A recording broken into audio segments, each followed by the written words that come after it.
వెనకాల మ్యాప్ ఉంటుంది చూడండి. అపోస్తులైన పౌలు ప్రయాణం చేసిన ప్రదేశములు అనే మ్యాప్ ఉంది వెనకాల. త్వరగా చూడాలి. అపోస్తులైన పౌలు ప్రయాణం చేసిన ఎప్పుడైనా చూసారా? చూడండి, మీరు చూసారా? అక్కడ చూడండి. ఆసియా పెతూరియా కింద ఆసియా కింద తుయితేరా అని ఉంది. లూదియా ఎవరు?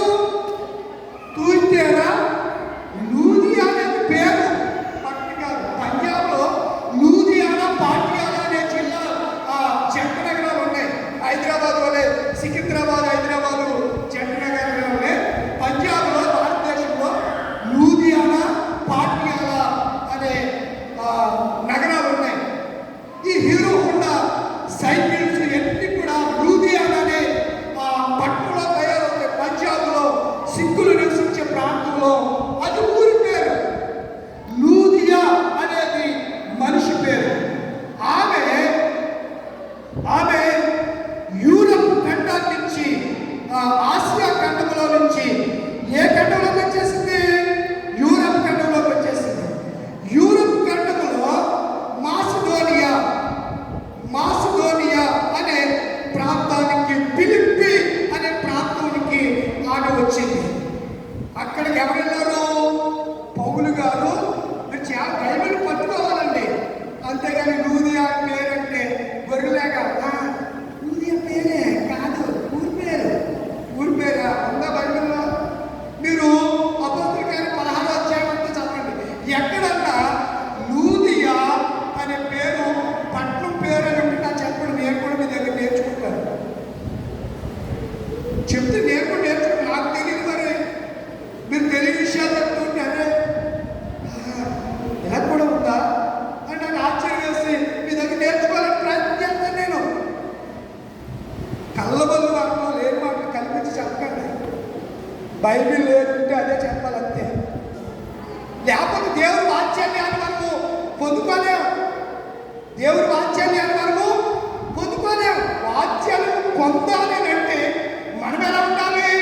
దేవుడి ఎడల యథార్థవంతులమై ఉండాలి. దేవుడి ఎడల యథార్థవంతులమై ఉంటే దేవుడికి మ్యాప్ చూస్తే అపోస్తలుడైన పౌలు ప్రయాణం చేసిన ఊరి పేర్లు ఉంటాయి.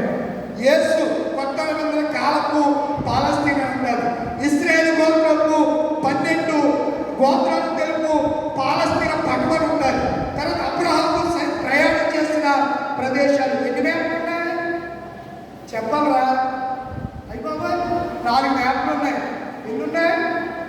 4 మ్యాప్లు ఉన్నాయి. చదువుకునే వాళ్ళకి సోషల్లో మ్యాప్ పాయింట్ ఉంటుంది. ఇలా మనిషి ఆకారంలో ఉండి శ్రీలంక అనేది ఇలా ఉండి కింద ఏముంటుంది? శ్రీలంక ఎక్కడ ఉంటుంది? దాన్ని అందరూ ఫుల్ చేస్తారు. అందరూ విద్యార్థులు ఫుల్ చేస్తారు. కొన్ని పట్టణాలు ఉంటాయి మ్యాప్లో.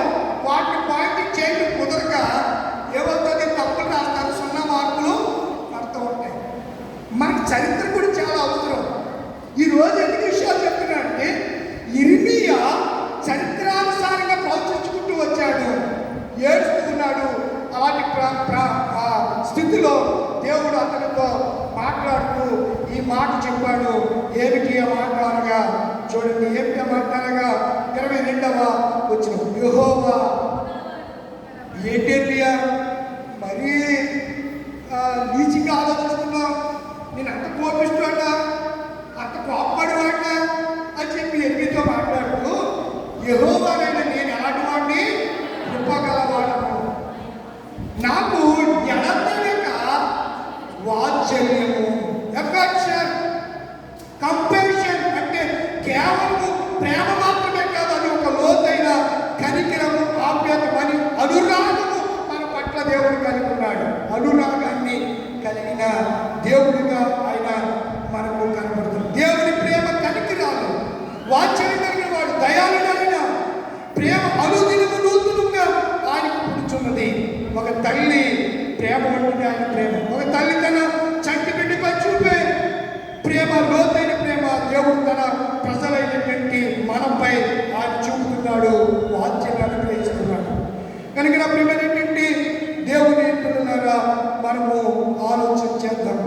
ప్రేమ, అనురాగం, ఆప్యాయత దేవుని యొక్క లక్షణ చాలు. కనుక అలాంటి ప్రేమ కలిగినటువంటి దేవుణ్ణి మనం ఎలా ఆరాధిస్తూ ఉన్నాము? ఆ ట్రూ లవ్, నిజమైనటువంటి ప్రేమను మనం ఏ విధంగా అనుభవిస్తున్నాం? ఇక్కడ అంటున్నాడు కదా, అందుచేతనే మనం ఏం కాకున్నామంట? నిర్మూలము. ఎందుకు కాకూడదండి నిర్మూలం? చెప్పాలి. వాత్సల్యం పట్టుకోడు వాక్యాన్ని. 22వ కృపగలవాడు నెంబర్ 1. రెండవది కనుక మనము ఆయన కనికరం గలవాడు, వాత్సల్యం ఎన్ని వేసాలు వేసినా సాగిపోతున్నమాట. ఒకప్పుడు పాత్ర మంది వాక్యంలో అవునోడు కొడుకులు ఇద్దరు, మా బాబు పాత్ర కదా, నాకేంటి, మాకు అడ్డేమో చెప్తాడు, మా చిన్నానేమో పెద్ద ప్రవక్త కదా. చిన్నానేమో మోషే, భాషలు కూడా తెలియదులే మీకు. ఆ చిన్నానేమో మోషే. అహరోను ఎవరు? అన్నదమ్ములు ఇద్దరు. యొకోబేదు అమ్రాకు పుట్టిన. ఇందులో యొకోబేదు పేరు మగవాడా ఆడపేరా? యొకోబేదు అంటే అమ్రామ్ అంటే మగవాడి పేరు, యొకోబేదు అంటే ఆడదాని పేరు. అమ్రాము యొకోబేదు. మోషే తల్లి పేరు యొకోబేదు, మోషే తండ్రి పేరు అమ్రాము. చదివితే కదా బైబిల్ ఎప్పుడన్నా. వీళ్ళిద్దరికి పుట్టినోళ్ళే. ఈ మోషే అన్న కొడుకులు మాకేంటి, మా పినబాబేమో, మా పిన తండ్రి అసలు దేవుడితో ముఖముఖంగా మాట్లాడతాడు. మా నాన్నేమో యాజకు కోపం, మా నాన్న తప్ప ఎవరేంటాకి వీళ్ళు ప్రధాన యాజకుడని. వీళ్ళిద్దరూ ఏం చేశారు? అక్కడికి వెళ్ళిపోయారు. ఎక్కడికి చెప్పండి, ఎలాంటి చెప్పండి. ప్రత్యక్ష గుడారంలోకి వెళ్ళిపోయాడు. ఏమొచ్చింది? ఇంకో విషయం చెప్తాను. అంటే దేవుడు ఎలాంటి వాడని అలా అనుకున్నారు. ఇంకో విషయం చెప్తాను. ఫిలిష్తీయులు మనసు పట్టుకుపోయారు. కొన్ని సంవత్సరాల తర్వాత దాన్ని ఒక కొత్త బండి మీద ఎక్కించి తీసుకొచ్చారు. అభిగాదాకు ఇంట్లో 20 సంవత్సరాలు ఉంది. దావీదు రాజు అయ్యాడు. సౌలు గారికి వాడికి అంత ధ్యాస లేదులే, అసలు పట్టించుకోలేదు. వాడికి ఎంచోపు, కోళ్ళు కోసుకుందామా, మేకలు కోసుకుందామా, భోజనాలు పెడదామా, గొర్రెలు పోతామా, ఎద్దులు పోతామా, వీడికి ఎంచోపు ఇదే చేస్తా. పొలం కొన్నానా, ఇల్లు కొన్నానా, ఇదే చేసేది. అయితే దావీదు ఇష్టానుసారైన మనసు కదా. అభినదాభిలో ఉన్న మనసాన్ని తీసుకొస్తుంటే బంగారం కళ్ళకట్టు కాదని అక్కడ ఓబేదేవుని ఇంట్లో పెట్టేశారు. ఎక్కడ పెట్టేశారు? ఎందుకు పెట్టేశారు? అభినదాభిలో తీసుకొస్తుంటే ఎక్కడికి కాదు కానీ ఉజ్జాల యాజకుడు ఏం చేశాడు? చేయించాలని పట్టుకున్నాడు. దేవుడు కోపం వచ్చేసింది. బాబోయ్, దేవుడు ఇంత కోపిస్తాడా అని భయపడిపోయి ఈ మనసు మన ఊళ్ళో వదిలే, బెత్లెహేములో వదిలేని దావీదు గారు కూడా భయపడి ఓబేదేవుని ఇంట్లో పెట్టేశాడు. ఓబేదేవుని ఇంట్లో ఎన్ని నెలలు ఉంది? 3 నెలలు ఉంది. దేవుడు ఓబేదేవుని ఇంటిని ఆశ్రయించడం మొదలుపెట్టాడు. ఈ వార్త ఎవరికి తెలిసింది? రాజుగారికి తెలిసింది. సైన్యానంతకు ఎత్తుకొచ్చి బండి మీద కాకుండా భుజాల మీద ఎత్తుకుని వారు ఊరేగింపుగా ఎక్కడికి తీసుకెళ్లారు? దావీదు పురానికి తీసుకెళ్తుంటే ఆ రావడం ఉంది కదా, సౌలు కూతురు ఉంది కదా, దాని పేరు మేక. చూసంటే ఈ నీచుడు రాజా ఏ పోజు ధరించుకుని పిచ్చోళ్ళగా, దెయ్యం పట్టలాగా డ్యాన్స్ చేస్తున్నాడని పైకి అన్నాడు. ఉదయంలో అనుకున్న మాటలు ఎవరున్నారు? జాగ్రత్త. ఎవరున్నారు? దాన్ని వెంటనే గొడ్డుమొద్దని చేసేసాడు దేవుడు. ఎవరిని? నీకు ఎలా చెప్తే కనెక్ట్ అవుతాడు. ఏం చేసేసాడు? గొడ్డుమొద్దని చేసేసాడు. పిల్లలు పుట్టలేదు దానికి. ఎవరికి? మేకాలు. దావీదు అయితే దేవుణ్ణి ఆరాధితుడుగా దేవుడి మనసాన్ని తీసుకువచ్చాడు. ఈ సందర్భంలో చెప్పాలనుకున్నమాట, దేవుడు ఉగ్రత ఎలా ఉంటుందంటే కోపిస్తాడని ఇశ్రాయేలు కూడా అనుకుంటుంటే దేవుడు అంటాడు, లేదురా, నేను చాలా కనికరం కలిగినోడిని, వాత్సల్యక అనుదినము పుడుతున్నాయని చెప్పి దేవుడు మాట్లాడుతున్నటువంటి విషయాన్ని మనము నూతనమైనది నీ వాత్సల్యము ప్రతిదినము నన్ను దర్శించెను, ఎడబాయనిది నీ కనికరము నన్నెంత ప్రేమించెను, తరములు మారుచున్నను, దినములు గడుచుచున్నను, మార్పు లేదు. తరములు మారుచున్నను, దినములు గడుచుచున్నను, నీ ప్రేమలో మార్పు లేదు.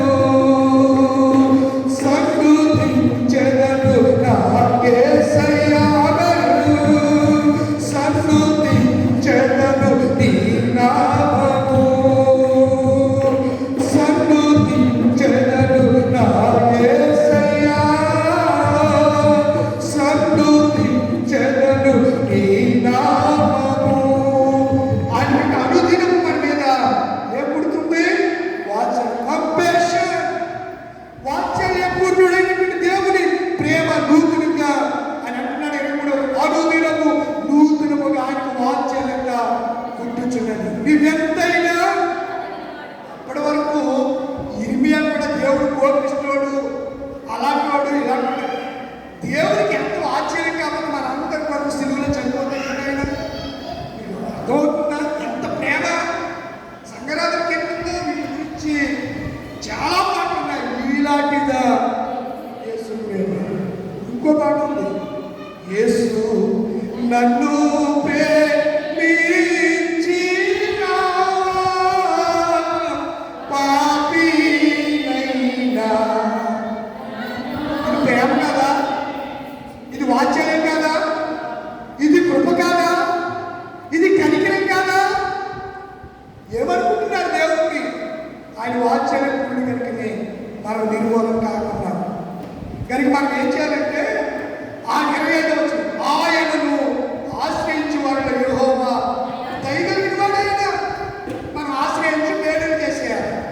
టయానికి 9కి ప్రార్థన, 10కి వద్దాం, దేవుడు కార్యాలు చేసేయాలి. పాస్టర్ గారు ప్రార్థన చేస్తే దేవుడు వచ్చారు. శాపాలు వస్తాయి, మీకు శాపాలు వస్తాయి. యేసుప్రభు పెందలగడండి, గౌతమ్ గారండి, పెందలగడే చీకటి గారి మోకాళ్ళని ప్రార్థన చేసేవాడు అండి. ఆయన ఉదయం ఆయన కంఠత్వాన్ని ఎవరు వినిపించేవాడు? పరమాత్మ దేవుడికి. టైం ఉండదు, టైంకి రావాలంటే. కనుక చెప్తూ ఏమంటాడంటే, నరులు ఆశ కలిగి యెహోవాను గురించి రక్షణ కొరకు ఆయన వాత్సల్యుడు. కంగారు పడకండి. ఇప్పుడు పరిస్థితులు మనకు ప్రతికూలంగా ఉన్నా ఇవన్నింటినీ దేవుడు ఏం పని చేస్తాడో అనుకూల పని చేస్తాడు. ఆయన విరోధంగా ఉంటుకోండి, ఏ ఆయుధము వర్తలేదు. ఆయన మన పట్ల ప్రేమ కలిగిన దేవుడు, ఆయన మన పట్ల కటాక్షం కలిగిన దేవుడు, ఆయన మన పట్ల కనికరం కలిగిన దేవుడు, ఆయన మన పట్ల వాత్సల్యం కలిగిన దేవుడు. కనుకనే మనకు నిర్మూలము కాకుండా వారము. అందుకే అక్కడ యేసయ్య నీ హృదయములను ఎందుకు మీరు కనబడతారు? దేవుని యొక్క నిరీక్షణ ఇచ్చారు నాయకులు, ముగింపులో వచ్చేసారు నాయకులు, సువార్త పాటి వాడు నాయకులు. ఏముంచాలి? విశ్వాసము ఉంచండి. నేను ఎక్కడికి వెళ్తాను? స్థలాలు మరలా మీరు రావాలంటే 6-7 వచ్చిన నేనే మార్గము, నేనే సత్యము, నేనే జీవము అన్నాడు. ఏమని చెప్పాడు? మార్గము నేనే అన్నాడు యేసు, మార్గము నేనే అన్నాడు యేసు, సత్యం నేనే